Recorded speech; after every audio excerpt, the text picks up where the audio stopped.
ربنا هب لنا من ازواجنا وذرياتنا قرة اعین واجعلنا للمتقین اماما اولئک یجزون الغرفة بما صبروا ویلقون فیها تحیۃ وسلاما خالدین فیها حسنت مستقرا ومقاما۔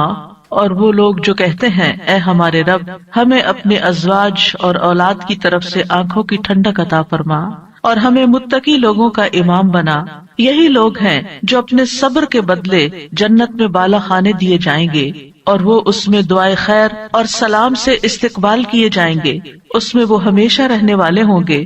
کتنا اچھا ٹھکانہ اور کتنی اچھی قیام گاہ۔ اولاد کے لیے دعا مانگنا انبیاء اور اہل ایمان کا شیوا رہا ہے۔ ابراہیم علیہ السلام نے دعا کی تھی رب ہب لی من الصالحین، اے میرے رب مجھے نیک اولاد عطا فرما۔ اہل ایمان کی دعا اللہ تعالیٰ نے قرآن مجید میں ذکر کی ہے، وَأَصْلِحْ لِي فِي ذُرِّيَّتِي، اور میری خاطر میری اولاد کی اصلاح کر دے۔ زکریا علیہ السلام نے دعا کی تھی فَهَبْ لِي مِن لَّدُنكَ وَلِيًّا يَرِثُنِي وَيَرِثُ مِنْ آلِ يَعْقُوبَ وَاجْعَلْهُ رَبِّ رَضِيًّا، مجھے اپنے پاس سے ایک وارث عطا فرما جو میرا وارث بنے اور آل یعقوب کا وارث ہو، اور اے میرے رب اسے پسند کیا ہوا بنا، وہ ایسا ہو جس سے تو راضی ہو جائے، وہ پسندیدہ ہو۔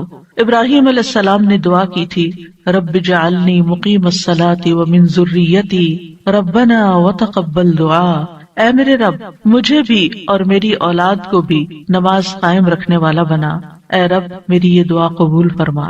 اہل ایمان ہمیشہ اپنی اولاد کے لیے دعا کرتے ہیں۔ سورۃ الفرقان کی جو آیات میں نے آپ کے سامنے پڑھی ہیں یہ عباد الرحمن سے متعلق آیات ہیں کہ رحمان کے خاص بندے، رحمان کے پسندیدہ بندے اللہ تعالیٰ سے دعا کرتے ہیں کہ ربنا ہب لنا من ازواجنا وذریاتنا قرۃ اعین، کہ اللہ ہمیں اپنی ازواج سے اور اپنی اولاد سے آنکھوں کی ٹھنڈک عطا فرما۔ یاد رکھیے یہ دعا ہر صاحب ایمان کا شیوا ہے، ہر مومن کو یہ دعا کرتے رہنا چاہیے، چاہے ہماری اولاد نیک ہی کیوں نہ ہو، چاہے وہ فرما بردار ہی کیوں نہ ہو، چاہے وہ قرآن کی حافظ ہی کیوں نہ ہو، چاہے وہ دین کی عالم ہی کیوں نہ ہو، پھر بھی یہ دعا مانگتے رہنا چاہیے، اس لیے کہ دل رحمان کی دو انگلیوں کے درمیان ہوتا ہے، وہ جیسے چاہے انہیں پھیر سکتا ہے۔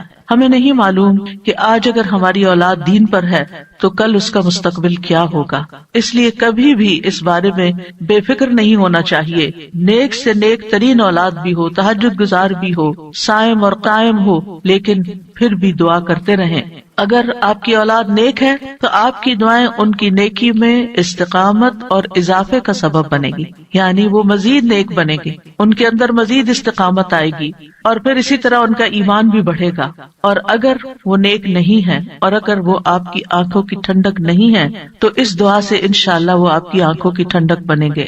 تو ہم سب کو بھی یہ دعا کرتے رہنا ہے کہ اے اللہ ہماری اولاد کو نیک بنا اور ان کو متقین کا امام بنا، یعنی تقوی والوں کی صحبت میں ہوں اور تقوی والوں میں بھی سب سے آگے ہوں، تقوی والوں کو بھی مزید لیڈ کرنے والے ہوں، ان کی رہنمائی کرنے والے ہوں، اور پھر یہ کہ وہ ہماری آنکھوں کی ٹھنڈک بھی ہوں، یعنی جہاں وہ رب کے پسندیدہ ہوں وہاں وہ ہمارے لیے بھی باعث سکون ہو۔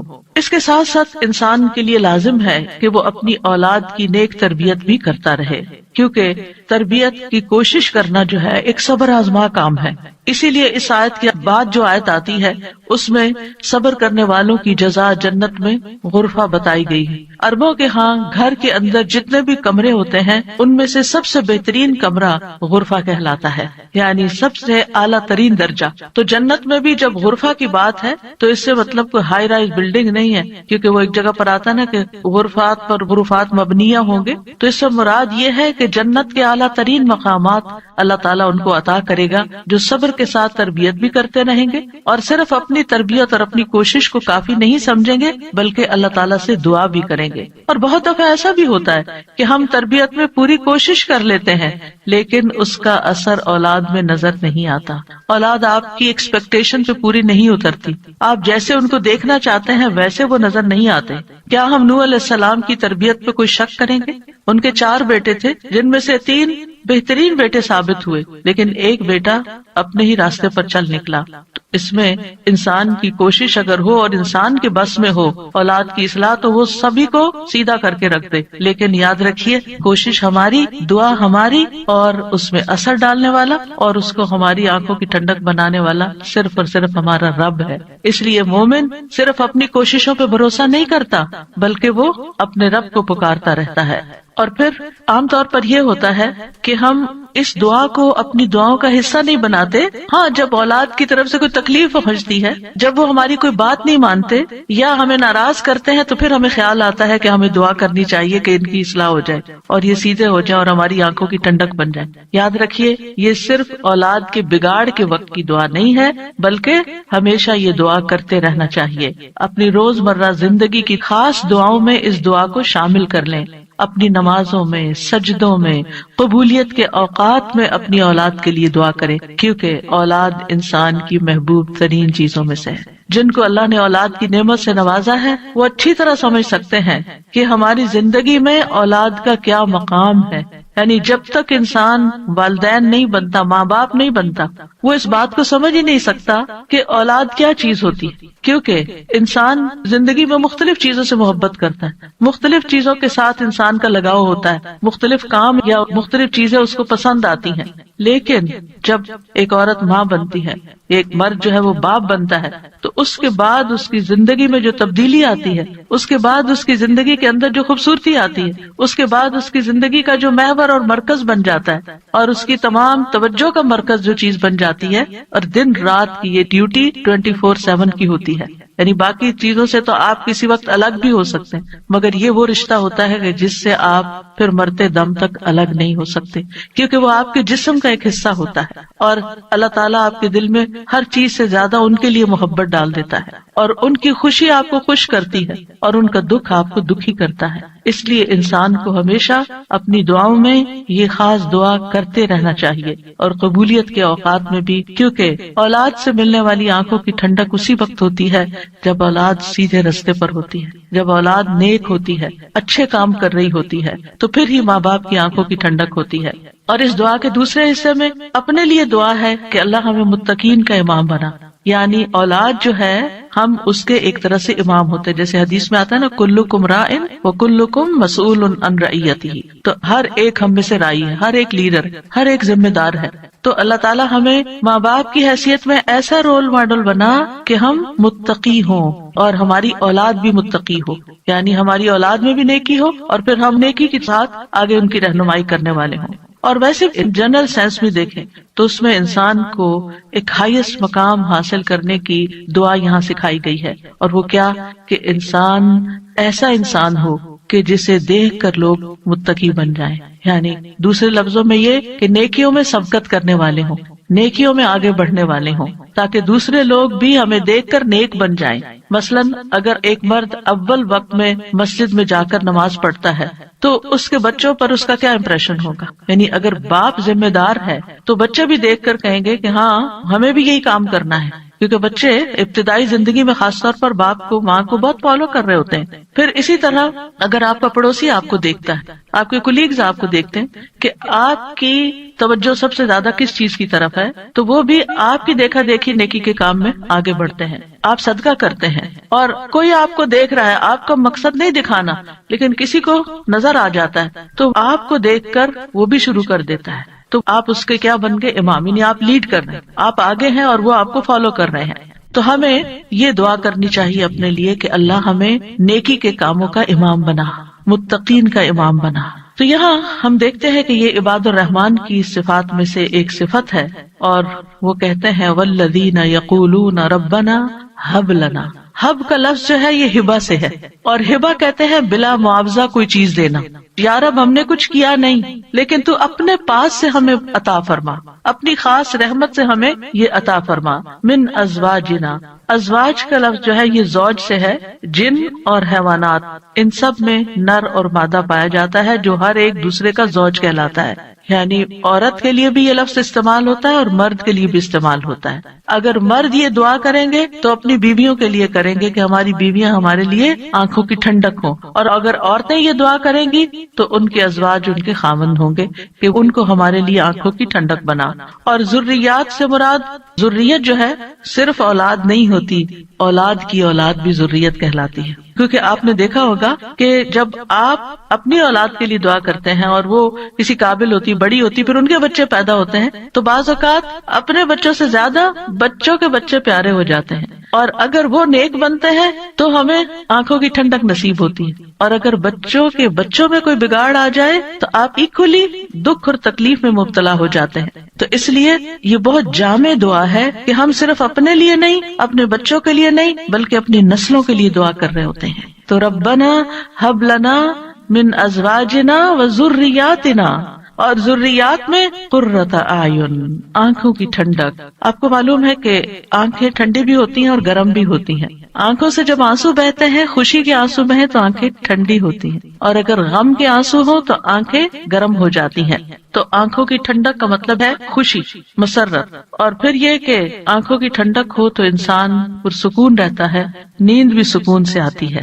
کہ بچوں کی طرف سے اگر انسان کو بے فکری ہو کہ وہ اچھے کام کر رہے ہیں، اچھی جگہ پر ہیں، سیف ہینڈز میں ہیں، تو انسان کے بہت سے غم، دکھ، پریشانیاں ختم ہو جاتی ہیں، وہ بے فکر ہو جاتا ہے. اور پھر اسی طرح یہ ہے کہ جب آنکھوں کی ٹھنڈک ہوتی ہے تو انسان کے دل کو بھی قرار ملتا ہے. یعنی آنکھوں کی ٹھنڈک صرف آنکھوں تک نہیں رہتی، بلکہ آنکھوں سے انسان جو کچھ دیکھتا ہے وہ اس کے دل تک اتر جاتا ہے. ابن عباس کہتے ہیں اس سے مراد ان کی وہ اولاد ہے جو اللہ کی اطاعت کے کام کرے تاکہ دنیا اور آخرت میں انہیں آنکھوں کی ٹھنڈک نصیب ہو.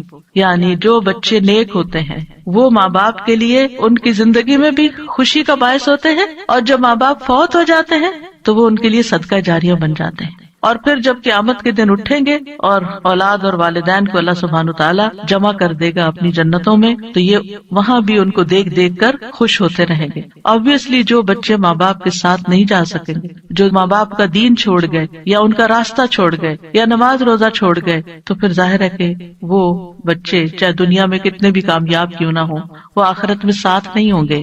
تو اس لیے جب یہ دعا کرتے ہیں تو اس میں ان کی ہدایت اور صلاح کی دعا بھی آ جاتی ہے. یعنی یہاں اس دعا سے مراد صرف بچوں کا ظاہری حسن اور خوبصورتی اور ان کی دنیا کی کامیابیاں اور دنیا میں ان کا مال و دولت کمانا، یہ بھی ٹھیک ہے، خوشی کی بات ہوتی ہے. بچہ خوبصورت ہو تو ماں باپ کو بہت اچھا لگتا ہے، بچہ اگر کامیاب ہو، کوئی ڈگری کر لے تو ماں باپ کو بہت اچھا لگتا ہے، بچے کو اچھی جاب مل جائے تو ماں باپ بہت خوش ہوتے ہیں. اور جو ماں باپ صرف دنیا کے لیے جیتے ہیں اور جن کا مطلب اور مقصد، ایم اور گول صرف دنیا کمانا ہوتا ہے، وہ انہی باتوں پر خوش ہوتے رہتے ہیں. لیکن جو اہل ایمان ہوتے ہیں ان کی خوشی صرف اس چیز میں نہیں ہوتی، ان کی خوشی اولاد کی نیکی میں ہوتی ہے کہ ہماری اولاد نیک ہو. تو جب ہم یہ کہتے ہیں کہ ہمیں آنکھوں کی ٹھنڈک عطا کر، تو اس سے مطلب یہ ہوتا ہے کہ اللہ وہ تیرے اطاعت گزار ہوں، فرما بردار ہوں، خیر اور بھلائی کے کاموں میں آگے جانے والے ہوں، اللہ کی عبادت اچھے طریقے سے کرنے والے ہوں، گناہوں اور حرام کاموں سے بچنے والے ہوں. اور وجعلنا للمتقین اماما، کہ اللہ ہمارے ماتحت جتنے بھی لوگ ہیں وہ سب متقی ہوں. یعنی ایک طرف اولاد کے لیے دعا اور دوسری طرف ان لوگوں کے لیے جو ہمیں فالو کرتے ہیں یا جن کے اوپر ہم ذمہ دار بنائے گئے ہیں، کہ یا اللہ ان کے اندر بھی تقویٰ پیدا کر دے. یعنی ہماری اولاد تو نیک ہو، لیکن آپ کے ساتھ جو لوگ کام کر رہے ہیں، جن کے آپ ذمہ دار ہیں، مثلا اگر آپ استاد ہیں اور آپ کے شاگرد ہیں، یا آپ ایک لیڈر ہیں، کمیونٹی لیڈر ہیں اور آپ کے بہت سے فالوورز ہیں، یا اسی طرح اور جو بھی کام آپ لیڈرشپ رول میں کرتے ہیں، تو یا اللہ جو لوگ آپ کی جو ٹیم ہے، یا اللہ اس کو بھی متقی بنا دے، اس کے اندر بھی اپنی محبت پیدا کر دے. کتنی خوبصورت دعا ہے. ظاہر ہے کہ انسان انہی لوگوں کے ساتھ ہوتا ہے، یا تو گھر میں ہوتا ہے یا باہر کام پر ہوتا ہے. جب گھر میں ہوتا ہے تو کیا ہوتا ہے، بیوی اور بچوں کو دیکھ کر انسان اپنی آنکھیں ٹھنڈی کرتا ہے، اس کو ایک پرسکون ماحول ملتا ہے. اور جب وہ گھر سے باہر ہوتا ہے، اپنی جاب پر ہوتا ہے، اپنی ٹیم کے ساتھ ہوتا ہے، تو ان کی نیکی، ان کا اخلاق، ان کا تقویٰ دیکھ دیکھ کر اس کی آنکھیں ٹھنڈی ہوتی رہتی. سنسیئر مخلص ساتھیوں کا مل جانا یہ اللہ تعالیٰ کی بہت بڑی نعمت ہوتی ہے. اور پھر آپ دیکھیے کہ یہ نہ صرف ان کے تقویٰ کی دعا ہے، بلکہ جو خود متقی بننے کی خواہش رکھتا ہوگا وہی چاہے گا کہ اس کے ساتھی اور اس کے ماحول کے لوگ اور اس کے آس پاس کے لوگ تقویٰ والے ہوں. اور یہ معنی بھی اس کا بنتا ہے کہ یا اللہ تو ہمیں اتنا تقویٰ عطا کر کہ ہم متقین کے امام بن جائیں، یعنی ان متقین میں سے بھی سب سے آگے ہو تقویٰ میں. للمتقین اماما، یعنی ہمیں ہدایت کا امام بنا. لوگوں کو ہم سے ہدایت حاصل ہو، گمراہی کا امام نہ بنے، کیونکہ اللہ سبحانہ تعالیٰ نے خوش بخت لوگوں کے بارے میں فرمایا سورۃ الانبیاء میں، وَجَعَلْنَاهُمْ أَئِمَّةً يَهْدُونَ بِأَمْرِنَا وَأَوْحَيْنَا إِلَيْهِمْ فِعْلَ الْخَيْرَاتِ وَإِقَامَ الصَّلَاةِ وَإِيتَاءَ الزَّكَاةِ وَكَانُوا لَنَا عَابِدِينَ، اور ہم نے انہیں ایسے پیشوا بنایا جو ہمارے حکم کے ساتھ رہنمائی کرتے تھے، اور ہم نے ان کی طرف نیکیاں کرنے اور نماز قائم کرنے اور زکوٰۃ ادا کرنے کی وحی بھیجی، اور وہ صرف ہماری عبادت کرنے والے تھے۔ تو اس سے کیا پتہ چلتا ہے کہ ہم نے انہیں ایسا پیشوا بنایا جو ہمارے حکم کے ساتھ رہنمائی کرتے تھے۔ یہ ہے متقین کے امام، کہ جو اللہ کی مرضی اور اللہ ہی کے دی ہوئی جو تعلیم اور ہدایت ہے اس کے مطابق لوگوں کو گائیڈ کرتے ہیں، صرف اپنی من پسند چیزوں یا اپنی طرف سے چیزیں ایجاد نہیں کرتے۔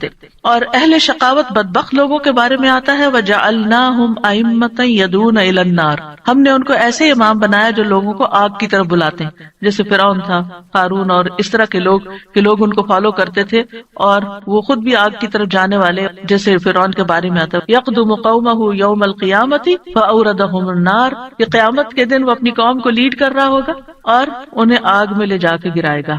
تو اس لیے بہت ضروری ہے کہ ہم خیر میں اچھا نمونہ بنے۔ اور ویسے بھی آپ دیکھیں کہ انسان کے امپریشنز ہوتے ہیں، انسان جو کچھ کرتا ہے اچھا کرتا ہے یا برا کرتا ہے اس کے آثار ہوتے ہیں، یعنی آپ اچھا کرتے ہیں اور آپ کو دیکھ کے جتنے لوگ خاموشی سے اچھا کر لیتے ہیں وہ سارے آپ کے آثار ہو گئے، اور ان سب کی نیکی آپ کی نیکی میں جمع ہو گئی۔ اور آپ کو دیکھ کر اگر کوئی شخص غلط ٹرینڈ اختیار کرتا ہے تو اس کی قباحت بھی آپ کے پلے میں پڑ گئی۔ تو متقین کا امام بننے کے لیے یاد رکھیے دو چیزیں بڑی اہم ہیں، ایک ہے صبر اور دوسرے ہے یقین۔ صبر اور یقین، یہ دو چیزیں ہوں تو یہ مقام حاصل کیا جا سکتا ہے۔ اللہ تعالیٰ فرماتے ہیں وَجَعَلْنَا مِنْهُمْ أَئِمَّةً يَهْدُونَ بِأَمْرِنَا لَمَّا صَبَرُوا وَكَانُوا بِآيَاتِنَا يُوقِنُونَ، اور جب انہوں نے صبر کیا تو ہم نے ان میں سے ایسے امام بنائے جو ہمارے حکم سے رہنمائی کرتے تھے اور وہ ہماری آیات پر یقین رکھتے تھے۔ یاد رکھیے ایک بچے کی تربیت صبر آزما کام ہوتا ہے، اور اس کے بارے میں ہوپ فل رہنا بھی بڑا ضروری ہوتا ہے، کیونکہ اگر ہم صبر کا دامن چھوڑ دیں اور یہ کہے کہ یہ تو ماننے والے نہیں اور یہ ہماری سنتے نہیں، ٹھیک ہے جو چاہیں کریں، اور ان کو کھلی چھٹی دے دیں، تو وہ تو بگاڑ کی آخری حد کو پہنچ جائیں گے۔ آپ کھلی چھٹی دے دیں گے نہیں، آپ کو اچھے اخلاق کے ساتھ، رویے کے ساتھ وقتاً فوقتاً ان کی اصلاح کا کام کرتے رہنا ہے، اور یہ صبر آزما کام ہے۔ یعنی بعض اوقات آپ کا دل اندر سے کٹ رہا ہوگا، آپ شدید غصے کا شکار ہوں گے، شدید نفرت کا شکار ہوں گے ان کے کسی غلط کام پر، لیکن آپ اس کا ایسا اظہار نہیں کریں گے کہ جس سے وہ ہمیشہ کے لیے آپ کو خیر بات کہہ کے چلے جائیں اور آپ سے کٹ جائیں۔ کیونکہ آپ دیکھیں بہت سے بچے ایسے ہوتے ہیں جو ماں باپ کی نیگنگ سے اور ماں باپ کی بد اخلاقی اور بدسلوکی سے پھر وہ ہمیشہ کے لیے ان کو چھوڑ ہی جاتے ہیں۔ تو ایسا کوئی طریقہ اختیار نہیں کرنا کہ جس سے وہ دور ہوں، بلکہ محبت کے ساتھ، یعنی اگر ان کے اندر آپ دیکھتے ہیں کچھ چیزیں ایسی ہیں جو درست نہیں، تو محبت کے ساتھ اور صبر کے ساتھ دعائیں کرتے کرتے ان کی اصلاح کرتے جائیں۔ ہو سکتا ہے آپ اپنی زندگی میں نہ دیکھیں وہ دن جس کو آپ دیکھنا چاہتے ہیں، لیکن مرنے کے بعد آپ کو ان کی دعائیں پہنچ رہی ہیں، آپ کی وہ محنت ضائع نہیں جائے گی۔ تو لما صبروا، صبر کرنا بہت ضروری ہے۔ اور پھر یہ ہے کہ ان کی طرف سے جتنی بھی آزمائشیں آئیں، ان کی طرف سے جو تکلیفیں آپ کو پہنچے، کیونکہ جو بھی ماں باپ بنتے ہیں وہ سب جانتے ہیں کہ اولاد کی طرف سے بعض اوقات آنکھوں کی ٹھنڈک سے زیادہ تکلیفیں ہی پہنچتی، یعنی وہ آپ کا مقام نہیں سمجھتے جب تک وہ خود ماں باپ نہیں بنتے، ان کو سمجھ نہیں آتی کہ ماں باپ کا مقام کیا ہے اور ماں باپ کی تکلیف کیا ہے۔ لہذا ایسے تمام مواقع پر صبر سے کام لینا ہے۔ اور دوسرا یہ کہ یقین رکھنا ہے، بے یقینی سے دعا نہیں کرنی، یقین رکھنا کہ اللہ میری دعائیں سنتا ہے اور وہ ضرور سنے گا۔ لم اکم بدعائک رب شقیا، اے رب میں تجھ سے دعا مانگ کر کبھی بدبخت ہوا ہی نہیں، تو دعاؤں کا سننے والا ہے۔ ایسی دعا کرنے والوں کا انجام بہت بہترین ہے۔ اللہ تعالیٰ فرماتے ہیں اولئک یجزون الغرفۃ، ایسے نیک بندے جن کے اندر یہ صفات ہوں، جو یہ چاہتے ہوں کہ ان کی اولاد اچھی ہو جائے، ان کے ازواج، ان کی بیوی یا شوہر اچھا ہو جائے، اور پھر صبر کے ساتھ یہ سب کام کریں، تو پھر ان کا انجام بھی بہت اچھا ہے۔ اور وہ کیا ہے کہ جنت کا اعلیٰ ترین مقام، جیسا کہ سورۃ العنکبوت میں آتا ہے والذین آمنوا وعملوا الصالحات لنبوئنہم من الجنۃ غرفا تجری من تحتها الانہار خالدین فیہا نعم اجر العاملین الذین صبروا وعلی ربہم یتوکلون۔ اور جو لوگ ایمان لائے اور انہوں نے نیک کام کیے، ہم انہیں ضرور ہی جنت کے اونچے گھروں میں جگہ دیں گے، یعنی بہترین مقام پر جگہ دیں گے جن کے نیچے سے نہریں بہتی ہیں. یعنی اوپر جب ہوتا ہے تو نیچے کا سین زیادہ بہتر نظر آتا ہے. ہمیشہ ان میں رہنے والے ہیں. دنیا میں آپ اگر کوئی ایسی جگہ پر کسی سی سائڈ پر کسی بہترین سینری اور گرینری کے مقام پر اونچے کسی ہائیسٹ فلور پر پینٹ ہاؤس خرید بھی لیں رہ بھی لیں، لیکن آپ کو ہر وقت دھڑکا لگا رہتا ہے کہ پتہ نہیں کب دنیا سے چلے جانا ہے، یا اگر رینٹ پر رہ رہے ہیں تو پتہ نہیں کب یہاں سے نکلنا پڑ جائے، تو آپ پوری طرح انجوائے نہیں کر سکتے. یعنی انسان جتنا بھی چاہے دنیا میں کمپلیٹ انجوائمنٹ ہے ہی نہیں، کیونکہ اس کے ساتھ کئی مسائل اور کئی مشکلات ہوتی ہیں. لیکن آخرت میں بلند ترین مقامات میں فرمایا خالدین فیہا، وہ اس میں ہمیشہ رہیں گے. نکلنے کا، اس کو چھوڑنے کا، اس کے خراب ہونے کا، اس کی مینٹیننس کا کوئی فکر ہی نہیں ہے، صرف انجوائمنٹ ہی ہے.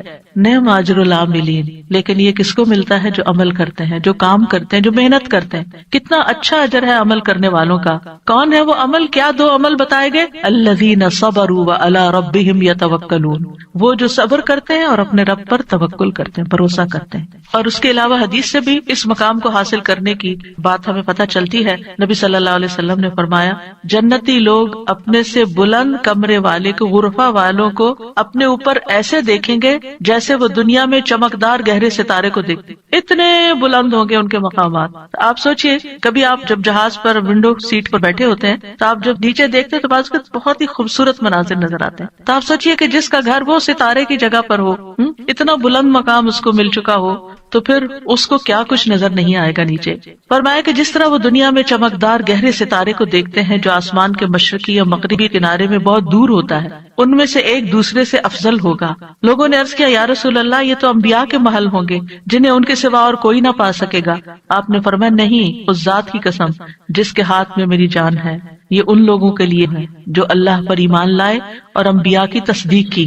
ایک اور روایت میں آتا ہے بے شک جنت میں ایسے غرف ہیں جنتی ان کے باہر والے حصے کو اندر سے دیکھ سکیں گے اور اندر والے حصے کو باہر سے دیکھ سکیں گے. اللہ نے یہ ایسے شخص کے لیے تیار کیے ہیں جو لوگوں کو کھانا کھلائے اور سلام عام کرے اور رات کو نماز ادا کرے جب لوگ سو رہے ہیں. اور الحمدللہ رمضان ایسا مہینہ ہوتا ہے کہ جس میں آپ یہ تینوں کام کر سکتے ہیں. آپ کی ہرس ہوتی ہے کہ زیادہ سے زیادہ لوگوں کو افطار کرایا جائے، زیادہ سے زیادہ لوگوں تک راشن پہنچایا جائے، یعنی ان کو کھلایا جائے. اور جب آپ مسجد جاتے ہیں تو تراویح بھی ہوتی ہے اور بہت سے لوگ مل جاتے ہیں تو سلام پہ سلام ہو رہا ہوتا ہے. یا دینی مجالس کا زور ہوتا ہے رمضان میں جس میں لوگ اکٹھے ہوتے ہیں تو پھر ایک دوسرے سے ملاقات کر کے سلام کے مواقع آتے ہیں. اور یہ صرف رمضان ہی کے لیے نہیں ہے بلکہ سارا سال انسان ایسے کاموں کی رغبت رکھے، ایسے کاموں سے محبت کرے. اور ان کی جنت میں وہ کیا ہوگا؟ وَيُلَقَّوْنَ فِيهَا تَحِيَّةً وَسَلَامًا، وہاں ان کو سلام اور دعا دی جائے گی. تحیہ کہتے ہیں زندگی کی دعا دینا، یعنی ان کے استقبال کے لیے ایسے فرشتے موجود ہوں گے جو انہیں سلام بھی کریں گے اور سلامتی کی دعائیں بھی دیں گے. جب کوئی سلامتی کی دعا آپ کو دیتا ہے تو کتنا دل خوش ہوتا ہے. تو وہاں فرشتے ان کو دعائیں دے رہے ہوں گے. اور پھر آپس میں جب ملاقاتیں ہوں گی جنتیوں کی تب بھی سلام دعا ہو رہی ہوگی. اور یہ سلامتی ان کو کس لیے ملی؟ کیونکہ دنیا میں انہوں نے گناہوں سے سلامت زندگی بسر کی. خالدین فیہا حسنت مستقرا و مقاما، ہمیشہ اس میں رہیں گے. کتنا خوبصورت ٹھکانہ، کتنا اچھا مقام. یاد رکھیے یہ دعا گھروں کی اصلاح کی بنیاد رکھتی ہے. اس میں صرف اولاد ہی نہیں بلکہ ازواج بھی، یعنی شوہر اور بیوی. آج آپ دیکھیں کہ ہر دوسرے گھر کا یہ مسئلہ بنا ہوا ہے کہ گھر میں میاں بیوی کی لڑائیاں جاری ہیں. اس سے ایک دوسرے کے اندر ایک بے چینی، اداسی، پریشانی، کاموں میں رکاوٹ اور کتنی بے شمار خرابیاں. اور سب سے بڑی بات یہ کہ آپ اپنی اولاد کے لیے ایک بہترین نمونہ ہوتے ہیں. آپ صرف آپس میں نہیں لڑتے بلکہ اپنے بچوں کو ایک برا نمونہ پیش کر کے ان کی زندگیوں کو بھی جہنم بناتے ہیں. اور پھر آپ دیکھیے کہ کوئی اور انسان ناراض ہو جائے تو اس سے انسان کو اتنی تکلیف نہیں ہوتی. حتیٰ کہ اگر ماں باپ بھی ناراض ہوتے ہیں نا تو انسان اتنی پرواہ نہیں کرتا. لیکن اگر شوہر بیوی سے یا بیوی شوہر سے ناراض ہو تو انسان کے غم کی انتہا ہوتی ہے. کسی چیز میں دل نہیں لگتا، پریشانی چھا جاتی ہے اور ہر چیز بے مزہ ہو جاتی. چاہے خوبصورت ترین محل میں آپ رہتے ہو، خوبصورت ترین لباس آپ پہنتے ہو، بہترین کھانے آپ کھاتے ہو، لیکن اگر میاں بیوی کا آپس میں پیار نہیں ہے، آپس میں اتفاق نہیں ہے، آپس میں ایک دوسرے سے خوش نہیں ہے، تو زندگی کی کوئی خوشی نہیں ہوتی. تو اس لیے بہت ضروری ہے کہ اس دعا سے کام لیا جائے، اور جہاں کہیں تھوڑے بہت بھی پرابلمز ہیں وہ بھی انشاءاللہ حل ہو جائیں گے، اور جہاں بڑے مسائل ہیں اور جہاں مسائل نہیں بھی وہاں بھی یہ دعا پڑھی جائے تاکہ گھروں کے اندر ایک خوبصورتی آئے. یعنی اللہ تعالیٰ نے ہمیں منع تو نہیں کیا کہ دنیا میں ہم محبت سے زندگی نہ گزاریں، یعنی ہمیں دنیا میں بھی محبت چاہیے، آپس کی اتفاق اور پیار چاہیے. ایک محبت جو ہوتی ہے وہ انسان کی ضرورت ہوتی ہے، ایک دوسرے کی کیئر کرنا ایک ضرورت ہوتی ہے ہر انسان کی. اور اللہ سبحانہ وتعالیٰ نے جوڑے بنائے کیوں ہیں؟ قرآن مجید میں اللہ تعالیٰ فرماتے ہیں وَمِنْ آيَاتِهِ أَنْ خَلَقَ لَكُم مِّنْ أَنفُسِكُمْ أَزْوَاجًا لِتَسْكُنُوا إِلَيْهَا وَجَعَلَ بَيْنَكُم مَّوَدَّةً وَرَحْمَةً إِنَّ فِي ذَلِكَ لَآيَاتٍ لِقَوْمٍ يَتَفَكَّرُونَ. اور اس کی نشانیوں میں سے ایک یہ ہے کہ اس نے تمہاری ہی جنس سے تمہارے جوڑے پیدا کیے یا بیویاں پیدا کی تاکہ تم ان کے پاس سکون حاصل کرو، اور تمہارے درمیان محبت اور رحمت پیدا کر دی. غور و فکر کرنے والوں کے لیے اس میں کئی نشانیاں ہیں. تو اللہ سبحانہ تعالیٰ نے شادی کا مقصد کیا رکھا ہے؟ سکون کا حصول. اور اگر شادی کے بعد انسان کا پہلا سکون بھی جاتا رہے اور سکون ہی لٹ جائے اور تکلیف اور پریشانی ہر وقت رہے تو اس نے کیا پایا؟ تو شادی کا مقصد ہی فوت ہو گیا. ٹھیک ہے، شادی کے اور بھی کئی مقاصد ہو سکتے ہیں، لیکن سب سے بنیادی اور اول مقصد اللہ تعالیٰ نے کیا رکھا ہے اس رشتے کے اندر؟ ایک دوسرے سے سکون، مودت اور رحمت. ایک دوسرے سے محبت بھی کریں اور ایک دوسرے پر رحم بھی کریں، ایک دوسرے کی کیئر کریں، ایک دوسرے کا خیال رکھیں، ایک دوسرے کی ضرورت کو پہچانیں. صرف خود غرضی نہ ہو کہ میری مرضی، میرا مقصد، میرا مطلب اور میں جو چاہوں صرف وہ ہو میرے پاس. نہیں، یہ بھی دیکھنا ہوگا کہ دوسرا کیا چاہتا ہے. اور جن کپلز کو یہ سمجھ آ جاتی ہے کہ دوسرے کی خواہش کیا ہے اور وہ دوسرے کی خواہش کو پورا کرنے کی کوشش کرتے ہیں تو لازماً دوسرا بھی پھر ان کی خواہش پوری کرتا ہے اور ایک خوشگوار زندگی وجود میں آتی ہے. اسی طرح اللہ تعالیٰ نے سورۃ النحل میں بھی فرمایا وَاللَّهُ جَعَلَ لَكُم مِّنْ أَنفُسِكُمْ أَزْوَاجًا وَجَعَلَ لَكُم مِّنْ أَزْوَاجِكُمْ بَنِينَ وَحَفَدَةً وَرَزَقَكُم مِّنَ الطَّيِّبَاتِ أَفَبِالْبَاطِلِ يُؤْمِنُونَ وَبِنِعْمَةِ اللَّهِ هُمْ يَكْفُرُونَ. اور اللہ نے تمہارے لیے تمہارے نفسوں سے بیویاں پیدا کی اور تمہارے لیے تمہاری بیویوں سے بیٹے اور پوتے پیدا کیے، یعنی اللہ نے ان سے تمہیں اولاد دی اور اس نے تمہیں پاکیزہ چیزوں سے رزق عطا کیا. کیا پھر بھی وہ باطل پر ایمان لاتے ہیں اور اللہ کی نعمت کا انکار کرتے ہیں، یعنی اللہ تعالیٰ کی نعمتوں کی ناشکری کرتے ہیں؟ تو یاد رکھیے کہ گھروں کی اصلاح کا انحصار ازواج کی اصلاح پر ہے، آپس کے اتفاق پر ہے، اور اولاد کی اصلاح سے پہلے ازواج کی اصلاح کی بات ہے. ابن علان کہتے ہیں کہ یہ دعا یعنی ازواج کے بارے میں شروع ہوتی ہے، کیونکہ اگر ازواج کی اصلاح ہو تو اولاد کی اصلاح ہوتی ہے. یعنی شوہر یا بیوی کی اصلاح ہو جائے، وہ ایک دوسرے کے لیے آنکھوں کی ٹھنڈک ہو، تو اولاد خود بخود آنکھوں کی ٹھنڈک ہوتی چلی جائے گی. اور آنکھوں کی ٹھنڈک سے مراد یہ نہیں ہے صرف کہ ایک شوہر اپنی بیوی کو زیادہ خوبصورت دیکھے یا تندرست دیکھے، بلکہ اس حال میں دیکھے کہ وہ اللہ کی فرما بردار ہو. کیونکہ ایک حدیث میں آتا ہے کہ دنیا متاع ہے اور دنیا کی سب سے بہترین متاع نیک بیوی ہے. یعنی دنیا میں جتنی بھی نعمتیں ہیں ان میں سے سب سے بڑی نعمت ایک مرد کے لیے کیا ہے؟ ایک نیک بیوی ہے، ایک اچھی بیوی ہے. اور نیکی صرف نماز روزے کا نام نہیں ہوتی، نیکی اچھے اخلاق کا نام ہوتی ہے. ایک اور حدیث میں آتا ہے نا کہ جب ایک عورت 5 وقت کی نماز پڑھے، رمضان کے روزے رکھے اور اپنے شوہر کی اطاعت کرے، جب وہ اس کو دیکھے، اس کو خوش کر دے، تو وہ جنت کے جس دروازے سے چاہے داخل ہو جائے. یعنی اس تعلق کی بہتری اور خوبصورتی کا اتنا زیادہ اہتمام کیا گیا ہے. اور پھر آپ دیکھیں کہ متقین کا امام بننے کے لیے انسان کو پہلے گھر میں اچھا امام بننے کی ضرورت، یعنی گھر سے باہر آپ اسی صورت میں اچھے امام بن سکتے ہیں جب آپ گھر کے اندر خوبصورتی لاتے ہیں اور اس کے لیے کوشش بھی کرتے ہیں. دیکھیے کچھ رشتے ہمیں اللہ کی طرف سے بنے بنائے مل جاتے ہیں، جیسے ماں باپ کا رشتہ ہے. ماں باپ سے آپ کو انکنڈیشنل لو ملتا ہے. آپ اچھا کریں، آپ برا کریں، آپ ان کو خوش کریں، آپ ان کو ستائیں، آپ ان کے قریب ہوں، آپ ان سے دور ہوں، وہ آپ سے محبت کرتے ہی رہیں گے. آپ زندہ ہوں، آپ مر جائیں، ہر صورت میں محبت کرتے ہیں. آپ نے دیکھا ان ماؤں کو جن کا کوئی بچہ فوت ہو جائے تو وہ زندہ کو بھول گئے، اسی کو یاد کرتی رہتی ہیں جو چلا گیا ہے. قریب ہو تب بھی محبت کرتے ہیں، دور ہو تب بھی محبت کرتے ہیں. ماں باپ کی محبت انکنڈیشنل، لیکن ازواج کی محبت کنڈیشنل ہوتی ہے. اگر آپ اچھے اخلاق کا مظاہرہ کریں گے، اچھے انسان بن کر رہیں گے تو آپ کی محبت بڑھتی جائے گی. لیکن اگر آپ اپنے اخلاق کو کھو دیں گے تو پھر اس محبت میں کمی آنی شروع ہو جائے گی. تو کچھ رشتے بنے بنائے ہوتے ہیں اور کچھ کو بنانا پڑتا ہے، ان کی مینٹیننس کرنی پڑتی ہے. یاد رکھیے شادی جو ہے یہ انبیاء کا طریقہ ہے، نیک لوگوں کا طریقہ ہے، ہمارے دین کا شعار ہے. نکاح جو ہے وہ نصف ایمان ہے، یعنی ہمارے دین میں کرسچینٹی کی طرح یہ نہیں ہے کہ آپ شادی نہیں کریں، آپ نن بن جائیں، آپ فقیر بن جائیں اور آپ زیادہ نیک ہیں. نہیں، آپ شادی کر کے زیادہ نیکی کما سکتے ہیں. یعنی اسلام جو ہے وہ فطری ضروریات کو مد نظر رکھتا ہے. اللہ تعالیٰ فرماتے ہیں یقیناً آپ سے پہلے بھی ہم نے کئی رسولوں کو بھیجا اور ہم نے ان کے لیے بیویاں اور اولاد بنائی. یعنی پیغمبر بھی بیویوں والے اور اولادوں والے تھے. نبی صلی اللہ علیہ وسلم نے فرمایا نکاح میری سنت ہے، بس جو میری سنت پر عمل نہیں کرتا وہ مجھ سے نہیں. تم لوگ شادی کیا کرو، یعنی شادی کرنا بھی ایک نیکی کا کام ہے، عبادت ہے، کیونکہ میں تمہاری تعداد کی بنا پر سابقہ امتوں سے کثرت تعداد میں مقابلہ کروں گا. ایک اور روایت سے پتہ چلتا ہے کہ شادی نہ کرنے والا نبی صلی اللہ علیہ وسلم کے طریقے سے منہ موڑنے والا ہے. آپ کو یاد ہوگا کہ وہ 3 صحابہ جو نبی صلی اللہ علیہ وسلم کی ایبسنس میں حضرت عائشہ کے پاس پوچھنے گئے تھے کہ آپ کے اعمال کیا ہیں، تو جب انہوں نے بتایا تو انہوں نے کہا وہ تو اللہ کے نبی ہیں، تو اس لیے ایک نے کہا میں کبھی گوشت نہیں کھاؤں گا، دوسرے نے کہا میں کبھی رات کو نہیں سوؤں گا، تیسرے نے کہا میں کبھی شادی نہیں کروں گا. تو نبی صلی اللہ علیہ وسلم کو جب یہ باتیں پتہ چلی تو آپ نے اللہ تعالیٰ کی حمد و ثنا کی اور فرمایا ان لوگوں کو کیا ہو گیا ہے جنہوں نے ایسی اور ایسی باتیں کہی ہیں. میں رات میں نوافل بھی پڑھتا ہوں، سوتا بھی ہوں، نفلی روزہ رکھتا ہوں اور چھوڑ بھی دیتا ہوں، نکاح بھی کرتا ہوں، بس جو شخص میرے طریقے سے منہ موڑے گا وہ مجھ سے نہیں، یعنی وہ میری امت میں سے نہیں ہے جو میرے اس طریقے کو پسند نہ کرے.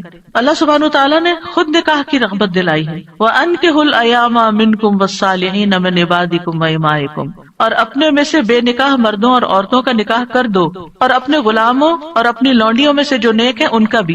نکاح میں دیر کیوں کرتے ہیں عام طور پر؟ کہ ابھی بچے کچھ کماتے نہیں ہیں. فرمایا اگر وہ محتاج ہوں گے اللہ ان کو اپنے فضل سے غنی کر دے گا، اور اللہ وسعت والا اور سب کچھ جاننے والا ہے. اور پھر شادی ویسے بھی آپ دیکھیں نگاہ کی حفاظت کا ذریعہ ہے، شرمگاہ کی حفاظت کا ذریعہ ہے، نصف دین مکمل کرنے کا ذریعہ ہے. حدیث میں آتا ہے جب کوئی شخص نکاح کر لیتا ہے تو اپنا آدھا دین مکمل کر لیتا ہے، لہذا چاہیے کہ باقی آدھے دین کے بارے میں اللہ سے ڈرتا رہے. پھر آپ دیکھیے کہ صرف دنیا میں نہیں آخرت میں جنت میں بھی پاکیزہ جوڑے ہوں گے. وَلَهُمْ فِيهَا أَزْوَاجٌ مُطَهَّرَةٌ، پاکیزہ بیویاں ہوں گی. اہل جنت سے کہا جائے گا ادخلوا الجنت انتم وازواجکم تحبرون، تم اور تمہاری بیویاں جنت میں داخل ہو جاؤ، تم خوش رکھے جاؤ گے. فرشتے اہل ایمان اور ان کی بیویوں اور بچوں کے لیے دعائیں کرتے ہیں. کیا کہتے ہیں؟ ربنا وادخلهم جنات عدن التي وعدتهم ومن صلح من آبائهم وازواجهم وذرياتهم انک انت العزیز الحکیم. اے ہمارے رب، اور انہیں ہمیشگی کے باغات میں داخل کر جن کا تو نے ان سے وعدہ کیا تھا، اور ان کے آباء و اجداد اور ان کی بیویوں اور ان کی اولادوں میں سے جو نیک ہوئے ان کو بھی جنت میں داخل کر. یعنی یہ فرشتے اہل ایمان کے لیے دعا کرتے ہیں. اور جنت میں کوئی بھی کمارا نہیں ہوگا، یعنی جن لوگوں کی دنیا میں شادی نہیں ہوئی ان کو بھی اللہ تعالیٰ جوڑے عطا کرے گا، اور جن کے شوہر پہلے فوت ہو گئے یا بیوی فوت ہو گئی یا ایک نیک تھا اور ایک جنت میں نہیں گیا دوسرا جہنم میں چلا گیا تو ان کو بھی اللہ تعالیٰ وہاں جوڑے عطا کرے گا. اور کوئی بھی ایسا نہیں ہوگا کہ جو تنہائی کا شکار ہو، آئسولیشن کا شکار ہو، کیونکہ انسان کی زندگی میں اگر کمپینین ہوتا ہے تو انسان کے لیے سکون کا باعث ہوتا ہے. اور خاص طور پر اگر نیک بیوی ہو. قرآن مجید میں آتا ہے فالصالحات قانتات، نیک عورتیں وہ ہیں جو شوہروں کی فرما بردار ہوں، ان کی بات ماننے والی ہوں، اور ان کی عدم موجودگی میں اللہ کی حفاظت میں ان کے حقوق کی حفاظت کرنے والی ہوں، یعنی اپنی جان اور مال کی حفاظت کریں جب شوہر نہ بھی موجود ہوں. پھر ہمیں یہ کہا گیا ہے کہ پاک دامن عورت سے شادی کی جائے. اور عورت سے شادی کا معیار کیا رکھا گیا؟ نبی صلی اللہ علیہ وسلم نے فرمایا عورت سے 4 چیزوں کی وجہ سے نکاح کیا جاتا ہے، اس کے مال و دولت کی وجہ سے، یا اس کے حسب نسب کی وجہ سے، یا اس کی خوبصورتی کی وجہ سے، یا اس کی دینداری کی وجہ سے. تیرے ہاتھ خاک آلود ہوں، دیندار عورت سے شادی کر کے کامیابی حاصل کرو، کیونکہ اگر دین والی تمہارے گھر میں آئے گی تو اللہ سے ڈرنے والی ہوگی، اس کا اخلاق اچھا ہوگا، اس کے اندر بگاڑ نہیں ہوگا، تمہیں اس کو بار بار نماز کی پابندی کے لیے نہیں کہنا پڑے گا، اس کو نیکی کی طرف لانے کے لیے بہت ایفرٹ نہیں کرنی پڑے گی. اور پھر آپ دیکھیں کہ ایک ماں کے اوپر انحصار ہوتا ہے کہ بچوں کی کیا تربیت کرتی ہے، کیونکہ تربیت اولاد باپ کا حصہ کم ہوتا ہے، ماں کا حصہ زیادہ ہوتا ہے. اگر ایک بچہ اپنی ماں کو نیک دیکھتا ہے تو اس کے اندر ایک نیکی کی محبت پیدا ہوتی ہے. تو بہرحال یہ رشتے جو ہیں ان کے لیے دعا بھی ہے اور اس کے ساتھ ساتھ انتخاب بھی اچھا ہو، اور پھر ان کو بنانے کے لیے کوشش بھی رہے.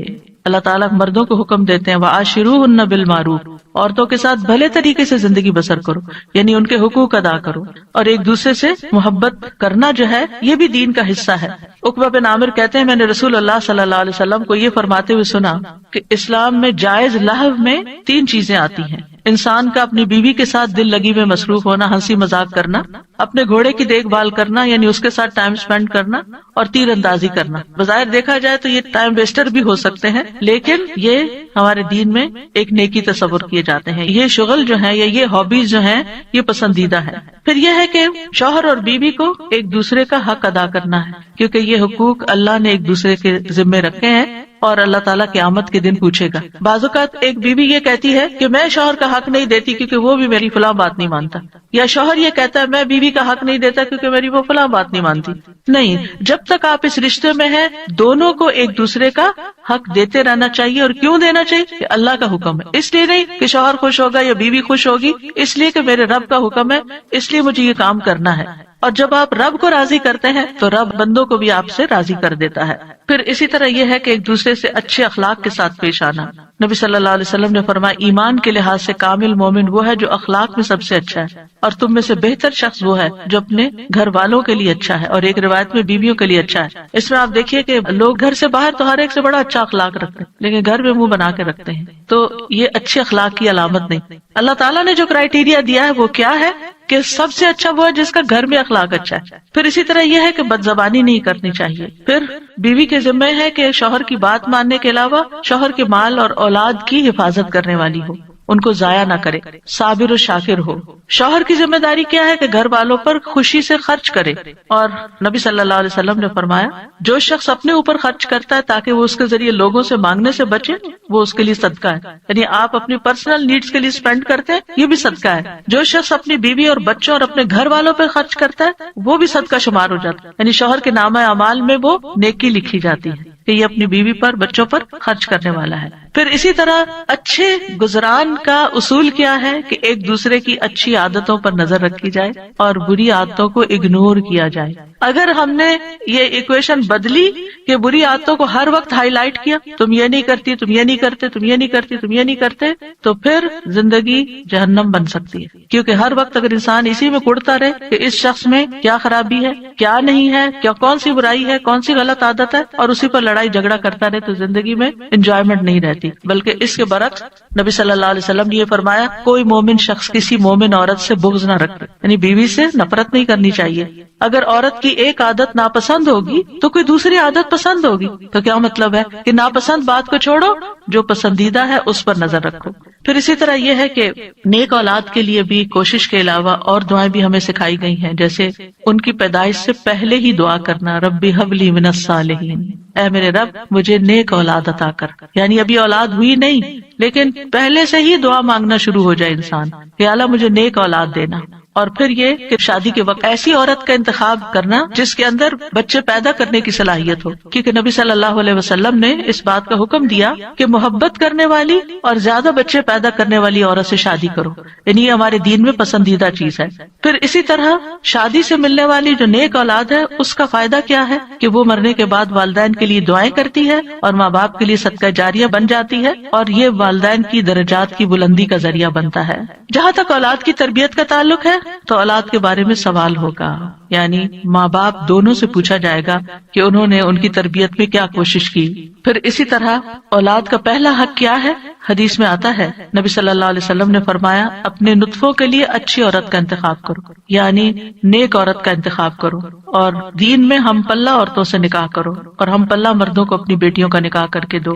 پھر اسی طرح اچھے باپ کا انتخاب، رسول اللہ صلی اللہ علیہ وسلم نے فرمایا جب ایسا شخص تمہارے پاس نکاح کا پیغام بھیجے جس کے دین اور اخلاق سے تم مطمئن ہو تو اس سے اپنی بیٹی کا نکاح کرو، یعنی اوباش آوارہ لڑکے ہوں تو پھر ان کے ساتھ شادی نہیں کرو، کیونکہ شادی کے بعد کیا ہوگا، آپ کی بیٹی کو مصیبت میں ڈال دے گا۔ فرمایا اگر ایسا نہیں کرو گے تو زمین میں فتنہ اور زبردست فساد برپا ہوگا، یعنی پھر فساد ہی فساد، بگاڑ ہی بگاڑ۔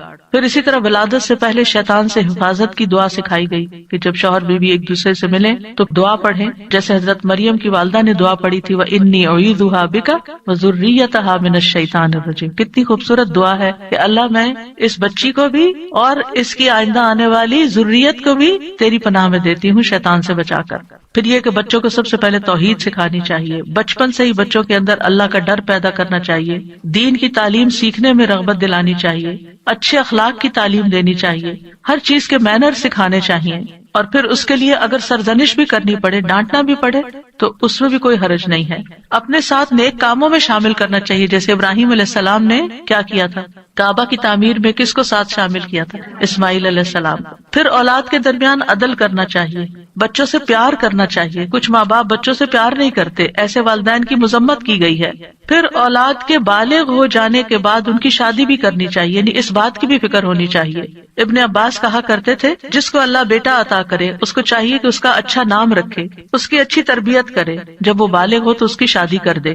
سعید بن عاص کہا کرتے تھے اگر میں اپنے بچے کو قرآن کی تعلیم دے دوں، اس کو حج کروا دوں، اس کی شادی کر دوں تو میں نے اس کا حق ادا کر دیا، اور میرا جو اس پر حق ہے وہ باقی ہے۔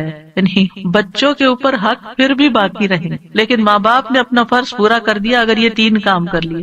کون سے؟ قرآن کی تعلیم دے دی، حج کروا دیا، شادی کر دی، اس کے بعد وہ اپنے ذمہ دار خود ہیں۔ لیکن بچوں کے اوپر ماں باپ کی ذمہ داری مرتے دم تک رہتی ہے۔ قتادہ کہتے ہیں اگر لڑکا بالغ ہو جائے اور اس کا باپ شادی نہ کرے بچے کی، اور وہ کسی بے حیائی کا ارتکاب کرے، یعنی کسی برائی میں پڑ جائے، تو باپ گناہگار ہوگا۔ یعنی وہ لڑکا تو ہوگا ہی یا لڑکی تو ہوگی ہی، لیکن ماں باپ بھی گناہگار ہوں گے۔ تو اس لیے شادی کے معاملے میں انسان کوشش ضرور کرے، رشتہ نہیں ملتا یا کوئی اسباب نہیں بن رہے تو وہ الگ بات ہے، لیکن ماں باپ کو اس بات کی فکر ہونی چاہیے، کیونکہ دیکھا گیا کہ وقت کے ساتھ ساتھ یہ فکر ختم ہو گئی ہے، اور بعض ماں باپ نے تو یہ چیز اولاد پر ہی چھوڑ دی ہے۔ پھر اسی طرح یہ بھی خوشخبری سن لیجئے کہ والدین کی دعائیں اپنی اولاد کے حق میں قبول ہوتی ہیں، اس لیے بچوں کے لیے زیادہ سے زیادہ دعائیں کیا کریں، یعنی خاص طور پر اگر بچے جو ہے وہ دور ہوں یا آپ کی ایکسپیکٹیشن پہ پورے نہیں اتر رہے ہوں تو ان کو اپنی دعاؤں میں یاد رکھیں۔ نبی صلی اللہ علیہ وسلم نے فرمایا 3 قسم کے لوگوں کی دعائیں قبول ہوتی ہیں اور ان کی قبولیت میں کوئی شک و شبہ نہیں، مظلوم کی دعا، مسافر کی دعا، اور والد کی اپنے اولاد کے لیے دعا۔ تو اس لیے ہمیں دعائیں کرتے رہنا چاہیے، اور ان دعاؤں میں ربنا حب لنا من ازواجنا، جن کو آتی ہے وہ بھی پڑھے، ربنا حب لنا من ازواجنا وذریاتنا قرۃ اعین وجعلنا للمتقین اماما۔ اب اس میں آپ دیکھیے کہ آپ نے فوکس کرنا ہے ازواج، ذریات، اور پھر للمتقین اماما، للمتقین اماما۔ اس میں وہ لوگ بھی آ جاتے ہیں جن کی ازواج نہیں یا جن کی اولاد نہیں، تو وہ کیا ہے؟ متقین کے امام۔ کیونکہ آپ دیکھیے کہ حضرت عائشہ رضی اللہ تعالیٰ عنہا جو تھی بہت ینگ ایج میں 18 ایئرس کی تھی کہ وہ بیوہ ہو گئی تھی، بہت چھوٹی عمر میں، لیکن آپ کو معلوم ہے ان کے شاگردوں کی تعداد کتنی زیادہ۔ ایک تو کچھ ڈائریکٹ شاگرد تھے نا، اور ایک آج تک ہم سب شاگرد ہیں ان کے۔ انہوں نے جو احادیث روایت کی، یعنی وہ ان صحابہ میں سے تھی جو مکثرین تھے، جن کی احادیث کی تعداد ہزاروں میں پہنچتی، تو انہوں نے جو احادیث روایت کی اور لوگوں نے جو پڑھی اور آگے پڑھائی اور سکھائی، وہ سب ان کے شاگرد بنتے ہیں۔ تو ایسے لوگ جو وہ علم حاصل کرتے ہیں اور وہ تقوی حاصل کرتے ہیں، تو یہ بھی ایک لیڈرشپ ہوتی ہے۔ ہو سکتا ہے کہ یہ لیکچر کچھ ایسے لوگ بھی سن رہے ہوں کہ جن کی ابھی شادی نہیں ہوئی، یا شادی ہوئی تو شوہر نہیں ہے، شوہر چلا گیا دنیا سے، یا ڈیورس ہو گئی، یا پھر یہ کہ شادی ہوئی شوہر ساتھ ہے لیکن بچے نہیں ہوئے، یا یہ کہ بچے ہوئے اور فوت ہو گئے، یعنی کئی سیناریوز ہیں نا، کئی سچویشن بن جاتی ہیں۔ تو جو بھی کوئی سچویشن ہو اس میں دعا کا یہ پہلا حصہ پڑھنے کے ساتھ ساتھ دوسرا حصہ آپ کے لیے ایک زبردست تسلی کا ذریعہ ہے کہ اگر ہمارے پاس دنیا کی یہ نعمتیں نہیں ہیں، یہ دنیا کی نعمتیں ہیں نا، اگر اللہ تعالیٰ نے لے لی تو اللہ تعالیٰ اس کا عوض بھی بہت زبردست دے گا۔ تو اللہ نے جو دوسری اپرچونٹیز اور جو دوسرے مواقع رکھے ہیں ان سے ہمیں فائدہ اٹھانا چاہیے، اور ایسے کام کرنے چاہیے اور ایسے کاموں میں اپنا وقت لگانا چاہیے۔ اور خاص طور پر میں ان خواتین سے کہوں گی جن کے بچے بڑے ہو چکے ہیں، جو اپنے بچوں سے فارغ ہو چکی ہیں، اور اللہ تعالیٰ نے ان کو صحت جیسی نعمت عطا کر رکھی ہے، ان کو وقت دے رکھا ہے، ان کو مال دے رکھا ہے، وہ اپنے وقت کو کمیونٹی سروسز میں ضرور لگائیں۔ یعنی اگر تعلیم ہے ہیں ان کے پاس تو دوسروں کو تعلیم دیں، اور اگر ان کے پاس کوئی اسکلز ہیں تو وہ دوسروں کو اسکلز سکھائیں، اور اگر کسی بھی قسم کا کوئی والنٹیئر ورک وہ کر سکتے ہیں تو اپنے آپ کو خود آفر کریں. تو ہو سکتا ہے کہ جہاں پر آپ آفر کریں وہاں آپ کے لیے کوئی اپرچونٹی موجود ہو اور آپ نیک کام میں حصہ لے لیں. اور اس کا یہ مطلب نہیں کہ یہ صرف فارغ لوگوں کا کام ہوتا ہے کہ وہ دین کی خدمت کرتے رہیں. صحابہ کرام نے اپنی ازواج اولاد کے ساتھ بھی یہ کام کیا ہے. یاد رکھیے جس طرح ہم اپنی دنیا کو بنانے کے لیے، اپنی اولاد کو سنوارنے کے لیے ہم کوشش کرتے ہیں، اسی طرح ہمیں دوسروں کی اولاد اور دوسرے لوگوں کی بھی فکر ہونی چاہیے، ان کے لیے بھی خیر خواہی کرنی چاہیے. اور میں نے اپنی زندگی میں ایکسپیرینس کیا ہے کہ میں نے شاید اپنے بچوں سے زیادہ دوسروں کی فکر کی ہے اور اللہ تعالیٰ نے وہ خیر واپس لوٹا دی. یعنی اپنی اولاد کو شاید اتنا وقت جتنا ایک عام ایوریج ماں باپ دیتے ہیں اتنا شاید نہ دے سکی، لیکن الحمدللہ اللہ سبحانہ وتعالیٰ نے وہ خیر قبول کی اور میرے بچوں کو بھی ہدایت دے دی. تو ایسا نہیں ہوتا کہ جب ہم خیر بانٹتے ہیں تو خود خیر سے محروم ہو جاتے ہیں. کوئی امتحان آزمائش تو ہو سکتی ہے. ہمیشہ نوح علیہ السلام کی مثال یاد رکھیے کہ وہ ایک باپ تھے جنہوں نے سارے بچوں کی ایکولی تربیت کی، لیکن ایک بچہ نہیں مانا. بعض اوقات ایسا ہوتا ہے کہ آپ اپنا تن من دھن لگا دیتے ہیں لیکن کوئی ایک بچہ نہیں مانتا، تو پھر اپنے آپ کو گلٹ میں نہ رکھیں، اپنے آپ کو ہر وقت پریشانی میں نہ رکھیں کہ میں نے کمی کی ہے، میری طرف سے کوئی کوتاہی ہے. کیونکہ آہستہ آہستہ شیطان اس کو وسوسے ڈالتا ہے کہ دیکھا نا تم دوسروں کی فکر کرتی رہی اور تمہاری اولاد بگڑ گئی. نہیں، اب ہم کیا نوح علیہ السلام کو یہ کہیں گے کہ وہ دن اور رات، آپ سورۃ نوح پڑھیں، دن میں بھی تبلیغ کی، رات میں بھی کی، چپکے سے بھی کی، اوپنلی بھی کی، دن اور رات یہ سارے کام کیے. تو کوئی ان کو کہے آپ لگے رہے نا لوگوں میں اس لیے آپ کا یہ بچہ بگڑ گیا، کیا ہم یہ کہہ سکتے ہیں؟ نعوذ باللہ، ہرگز نہیں کہہ سکتے. استغفر اللہ، کبھی بھی نہیں کہہ سکتے، معاذ اللہ. کیونکہ ہم کسی پیغمبر کے بارے میں یہ سوچ بھی نہیں سکتے کہ انہوں نے اپنی اولاد کے لیے کوئی کوتاہی کی. لیکن یہ اللہ کی حکمت ہے نا، اور تقدیر کا ہم پڑھ چکے ہیں، یہ اللہ کی تقدیر میں ہوتا ہے. ٹھیک ہے ایک ناقابل برداشت بات ہوتی، لیکن پھر بھی میں نے اپنے استاد سے بہت پہلے ایک بات سنی تو اس کو میں نے پلے باندھ لیا. انہوں نے کہا تھا، تفسیر کی کلاس میں تفسیر پڑھاتے تھے میں ماسٹرز میں، انہوں نے کہا کہ اگر آپ چاہتے ہیں نا آپ کا بچہ کھائے، کیونکہ مائیں بڑی پریشان رہتی بچہ کھاتا نہیں ہے، آپ دوسروں کے بچوں کو کھلائیں.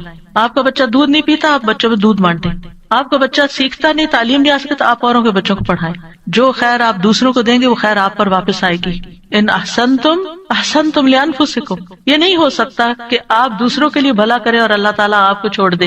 ان تنصروا اللہ ینصرکم ویثبت اقدامکم، دین کی مدد کرنا اللہ کی مدد حاصل کرنے کا ذریعہ ہے اور ثابت قدمی کا، دین پر ثابت قدمی کا. کیونکہ آپ دیکھیے اگر آپ پاور ہاؤس سے اپنے گھر کی بجلی کا کنیکشن کاٹ دیتے ہیں تو کیا ہوتا ہے، آپ کا گھر اندھیرے میں چلا جاتا ہے. قرآن سے، قرآن والوں سے، قرآن کی مجالس سے اگر آپ اپنے آپ کو یہ کہہ کے پیچھے کر لیتے ہیں کہ میں اپنے بچوں کی تربیت کر رہی ہوں تو یہ ایک دھوکا ہوگا.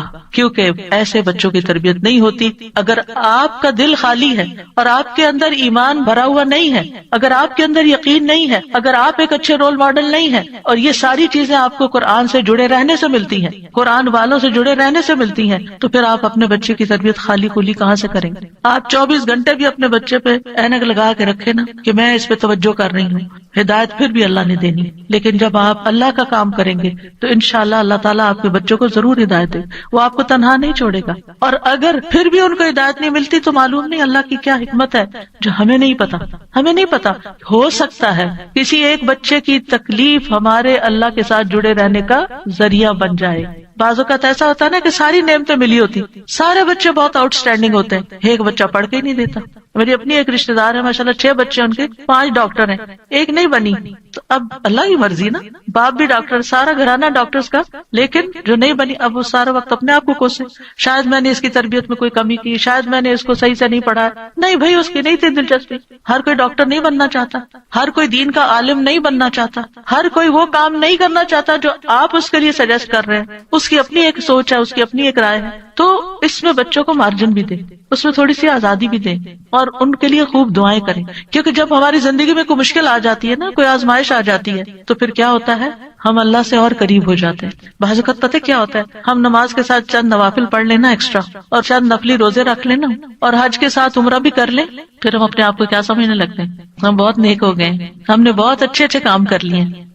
لیکن ہوتا کیا ہے کہ ابھی کمی ہوتی ہے کہیں اور ہمیں پتہ نہیں ہوتا، اتنے میں اللہ کی طرف سے کوئی آزمائش آ جاتی ہے، پھر جو ہماری دعاؤں میں رونا ہوتا ہے، اور پھر جو ہماری دعاؤں میں اخلاص ہوتا ہے، اور پھر جو ہماری دعاؤں میں اصرار ہوتا ہے اور تکرار ہوتا ہے اور ہمارا تڑپنا ہوتا ہے، وہ اس سے پہلے نماز، روزہ، حج، زکوٰۃ کسی چیز میں نہیں تھا۔ ہم آزمائش کے ساتھ جتنے اللہ کی طرف جاتے ہیں، نعمتوں کے ساتھ اتنے نہیں جاتے، یہ مانی ہوئی بات ہے، ہم سب کا تجربہ ہے۔ تو اس لیے بہت ضروری ہے کہ ہم کوشش کریں اور اس کے ساتھ ساتھ اللہ سے دعا کرتے رہیں، وَجْعَلْنَا لِلْمُتَّقِينَ إِمَامًا، اللہ ہمیں متقی ساتھی دے، متقی دوست دے، متقی اٹھنے بیٹھنے والے دے، ایسے لوگوں میں اٹھے بیٹھے ملیں جلیں اور ان کی رہنمائی کریں کہ جو تقوی والے ہوں، تاکہ ہمارے تقوی میں بھی اضافہ ہوتا چلا جائے، کیونکہ انسان اپنے ماحول کی پیداوار ہوتا ہے، جس طرح کے دوستوں میں، جس طرح کے لوگوں میں وہ رہتا ہے، ویسی ہی سوچ اس کی بننا شروع ہو جاتی ہے۔ اور پھر ابراہیم علیہ السلام کی دعا بھی کہ ربی ہب لی من الصالحین، کہ اللہ اپنے پاس سے ہی صالح بچہ دے دے، میں تو نیک بنانے سے رہا، اور یہ ابراہیم علیہ السلام مانگ رہے ہیں، اور اللہ سبحانہ تعالیٰ نے پھر ان کو کیسی نیک اولاد عطا کی۔ اسماعیل علیہ السلام کتنے فرما بردار تھے، اسحاق علیہ السلام کتنے غلام علیم تھے، علم والے، اور ان کی نسل میں بھی علم آیا۔ اور پھر آپ دیکھیے کہ ابراہیم علیہ السلام نے یہاں صرف یہ نہیں کہا کہ ربی حب لی من الصالحین، بلکہ اس سے پہلے ایک بات کہی تھی، وہ کیا تھی؟ سورہ صافات میں وقال انی ذاہب الی ربی سیہدین، میں اپنے رب کی طرف جا رہا ہوں، میں رب کا بن رہا ہوں، وہ مجھے ہدایت دے گا۔ پھر مانگا اللہ مجھے نیک اولاد بھی دے۔ ہم کیا کرتے ہیں؟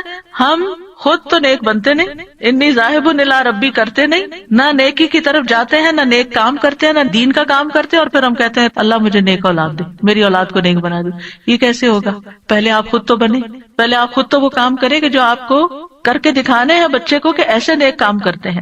اور پھر آپ دیکھیں کہ ابن جریر طبری کہتے ہیں کہ ابراہیم علیہ السلام کی دعا یہ تھی کہ اللہ مجھے اپنی طرف سے ایسا بیٹا عطا کر جو نیک لوگوں میں سے ہو، ایسے لوگ جو تیری اطاعت کرتے ہیں، تیری نافرمانی نہیں کرتے، زمین میں اصلاح کے کام کرتے ہیں اور زمین میں فساد برپا نہیں کرتے، یعنی مجھے ایسی اولاد چاہیے۔ اس سے یہ بات بھی پتہ چلتی ہے کہ انسان خواہ کتنا ہی قدر و منزلت والا ہو، خلیل اللہ ہی کیوں نہ ہو، پھر بھی وہ اللہ کا محتاج ہے، پھر بھی وہ اللہ تعالیٰ سے دعائیں کرے کہ ربی حب لی من الصالحین۔ اور اصلاح کی اپنی ایک اہمیت ہے، یعنی صرف اولاد نہیں مانگی بلکہ نیک اولاد مانگی، کیونکہ صرف اولاد آپ کے لیے مصیبت کا سبب ہو سکتی ہے اور نیک اولاد آپ کے لیے آنکھوں کی ٹھنڈک کا سبب ہوگی۔ اور پھر یہ کہ ابراہیم علیہ السلام کی دعاؤں میں وَمِن ذُرِّيَّتِنَا أُمَّةً مُسْلِمَةً لَكَ، سبحان اللہ، اتنی بڑی دعا مانگ لی، یعنی صرف نیک اولاد نہیں بلکہ ہماری ذریات، یعنی اولاد کی اولاد، اولاد کی اولاد، اولاد کی اولاد، اس میں ایک امت مسلمہ پیدا کرتے۔ کتنے خوبصورت الفاظ کا چناؤ تھا۔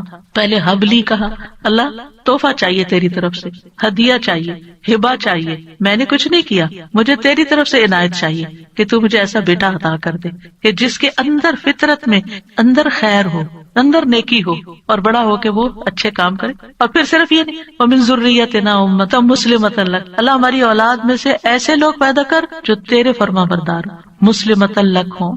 اور پھر آپ دیکھیے کہ کس طرح اللہ سبحانہ تعالیٰ نے ابراہیم علیہ السلام کو نوازا۔ سبحان اللہ، ابو الانبیاء ہے، انبیاء کے باپ ہیں۔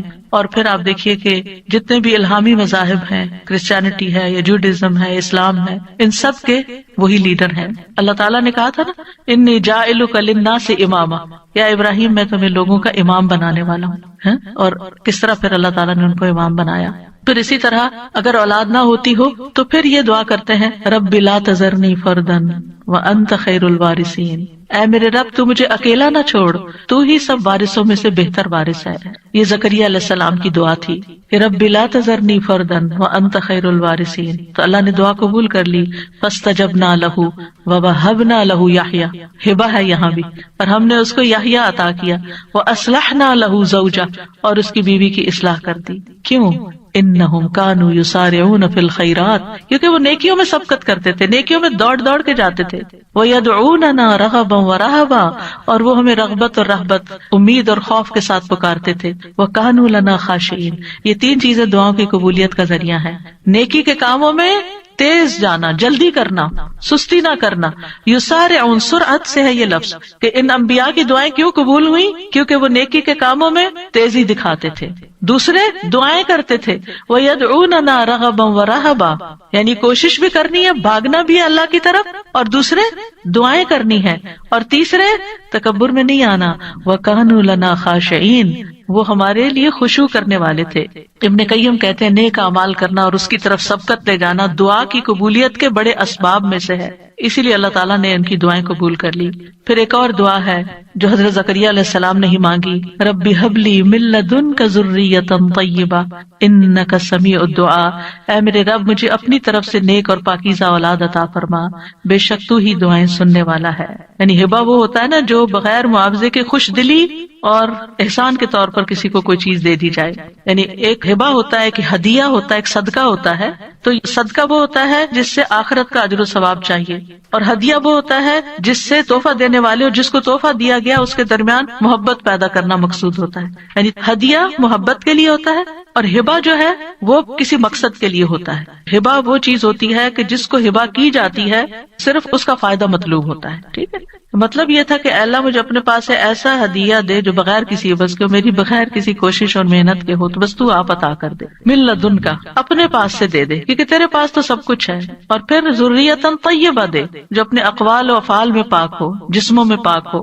انک سمیع الدعاء، آپ تو دعائیں سننے والے. یہ محبت اور رحمت کو کھینچ لانے والی بات ہے. تو دعا کرنا جو ہے انبیاء کی سنت ہے. اور پھر اللہ کی جگہ یا اللہ کہنے کی بجائے رب بھی کہا گیا ہے، رب کو وسیلہ بنا کر دعا کی گئی ہے. اسی لیے آپ دیکھیں انبیاء کی ساری دعائیں ربنا سے شروع ہوتی ہیں یا ربی سے شروع ہوتی ہیں. اور پھر صرف اولاد نہیں، نیک اولاد، اور پھر اولاد کو نیک بنانے کے اسباب بھی.